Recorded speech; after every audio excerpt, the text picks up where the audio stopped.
All righty, welcome to a rendition of McBean Scottish Fitness.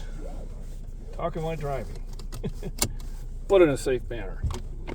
So today, Friday, which is not going to mean much because I'm working Saturday, Sunday, and Monday, but I volunteered for it. It was just an opportunity to help the income, start off the new year with a bang. Let me get out of this guy's way here. Pulled down a little bit too far. There we go. So I stopped at the gym and just did an arms workout.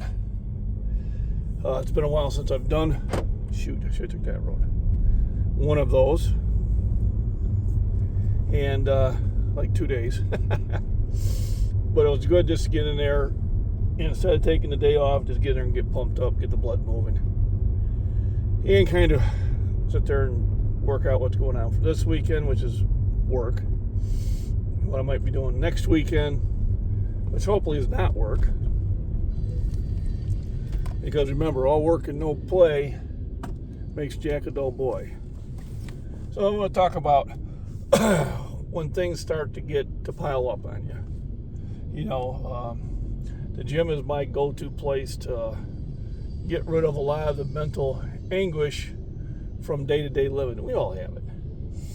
It can be small things, it can be mediocre things, it can be medium things, it can be big things. But everybody throughout the year is going to deal with mental stress. And mental stress can really adversely affect your physical health. And adverse your physical health can help you with your mental stress. So it's kind of a circle, you know, that the two can either support each other or they can tear each other down. So I try to stay with the support each other. So a lot of times when I'm upset about situations and things like that, and you know, and I'm gonna do this, I'm gonna charge in there, both barrels blasting, and sometimes it's best to sit back and think it through, kind of go into the future and what will my actions have on the person or persons and myself. And going in with both barrels, is that really the right way to do it? Sometimes it is. Sometimes it's best just to kind of let it slide by and maybe use a different tact. But you can't do that all the time. Sometimes conflict has to happen. If a situation doesn't stop, conflict is the one thing that stops it. Understand, if somebody's bothering you and you don't say anything, a lot of times you've invited them to continue to do so. So, you know, if stop doing it, you're upsetting me, doesn't stop it, well then other forms of persuasion sometimes have to be employed. Okay. But think it through thoroughly. Quick emotional responses tend to have long-term negative effects. So I always try to think through things through. Not that I come up with the right response all the time, but I think I do avoid a lot of what I would call later on mistakes, in my opinion. You know, and a lot of times I'm looking at your Facebook and I'm looking at, you know, Twitter, and I'm looking at how people are just trying to invoke anger, trying to invoke division. They feed on it. That's why I really can't stand being on Twitter that much, because the amount of bait, as they call clickbait, and the amount of misinformation, straight out lies, conduits putting out the same propaganda over and over and over, and then the people that finally fall for it. All right, if they're telling you something and it's coming from CNN, ABC, Fox, or any of that, probably understand that it's mostly bullshit. All right, as Paul Harvey used to say, now for the rest of the story. Well, they're never giving you the rest of the story. They're giving you that. Remember, the greatest lies start with something true, and then false information or false conclusions follow soon after. You have to dig into things 3 layers deep. It's my belief that the government has become way too big and they don't care about us. I don't care if you're in the left, right, or middle. There's very few that care about us, and if they do, they are soon weeded out. You're watching this right now. Regardless of however you feel about a candidate, when they're trying to get them off the ballots, you should be concerned. You should be concerned. Because what they do today, they will do to you later. But when it comes to everyday life, I was saying, when did we become so fragile that a text will cause families to stop talking to each other? Where advice, possibly taken in the wrong way, but it still was good advice, will cause somebody to break off communications with you. When did we become that fragile? When I was a kid, we'd had a disagreement with another guy, we'd slug it out.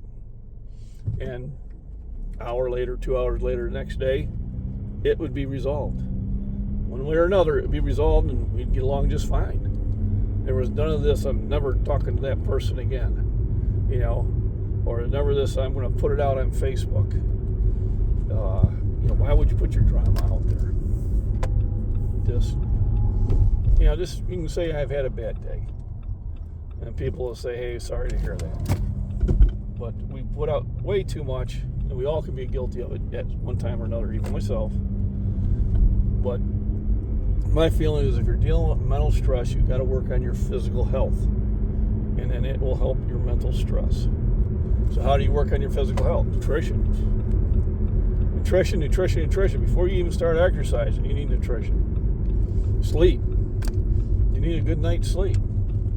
Or a good day's sleep, depending on which work shift you're working. Your body can't heal. And then you need exercise. You need exercise to get the heart pumping the blood through the system, carrying all that good nutrition to the places it needs to go. And here's what happens with exercise.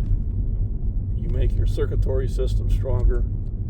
You make your muscles stronger. You make your bones stronger. And you start feeling better about yourself. And when you feel better about yourself, you can deal with those day-to-day mental anxieties and things like that. But you can't do it if you're not supporting each other. So if you're not doing the physical health, the mental health will start to adversely affect the physical health even more. If you find yourself getting physically ill and you have a lot of stress, understand the two are completely related. You're getting ill because of the stress. All right, so there's a couple things you can do. Remove yourself from the stressful situation, but understand it. Make sure it's you. It's not you causing the stress. Make sure you're not trying to blame an outside influence. It just might be you putting yourself there. Get yourself eating better so you feel better.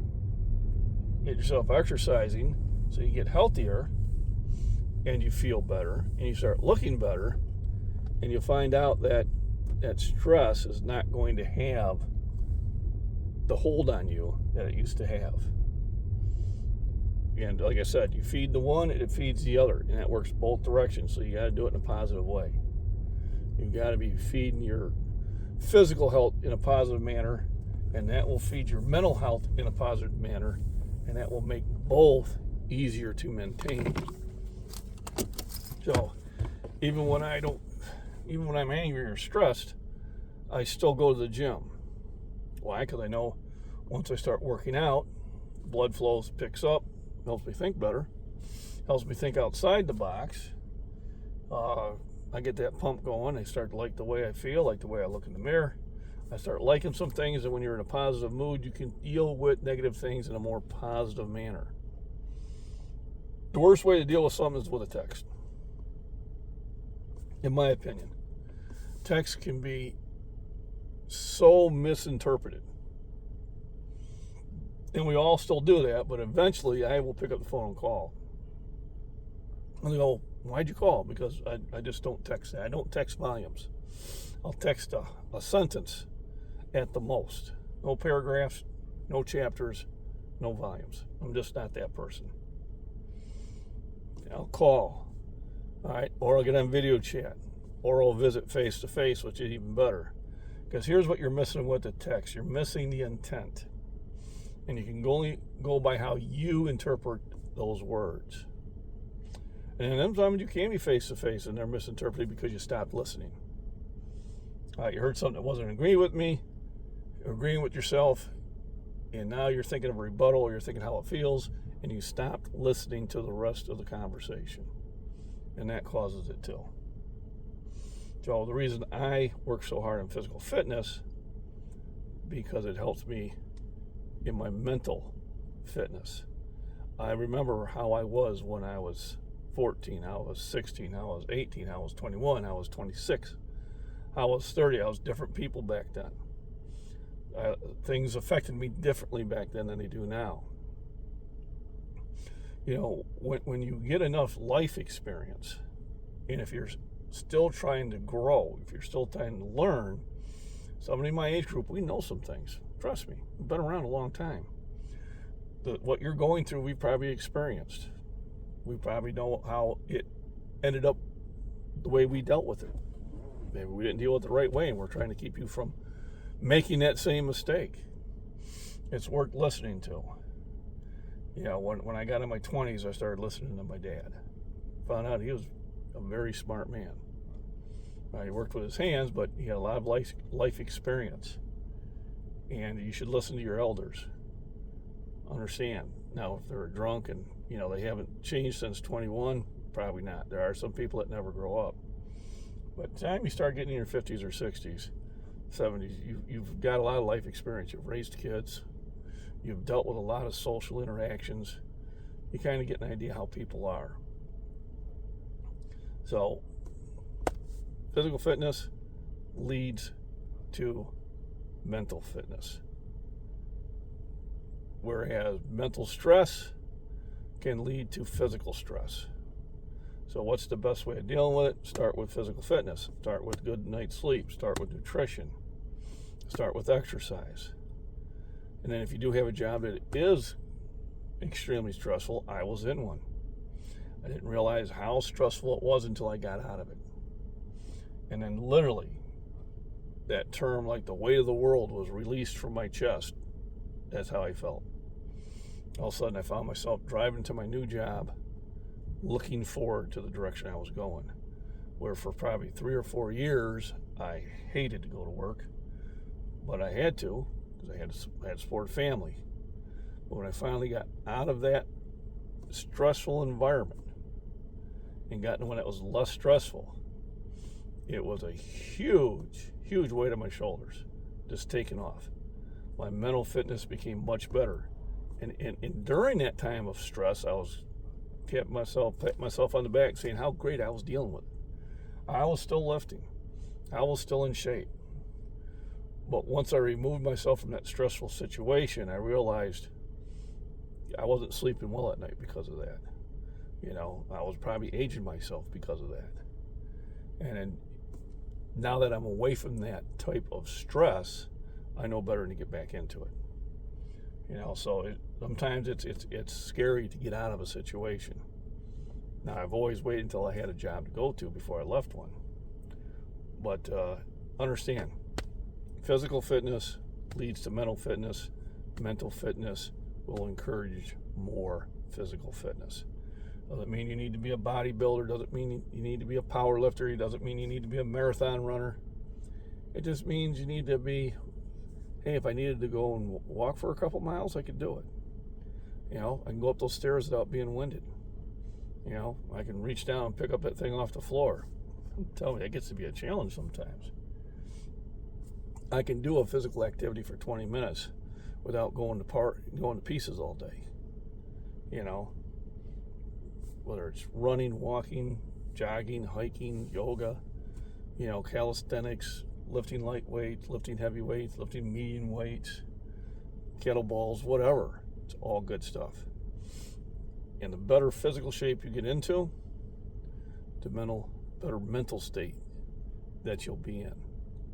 So that's why I encourage fitness. Because not only is it helping your physical health, but it's helping your mental health. And the mental health is just as important as the physical health. If you get the two to come together, you're going to be a much richer person inside for it. So remember, rest, nutrition, exercise, walk out in the sun, and have fun. And everybody, have a very happy New Year.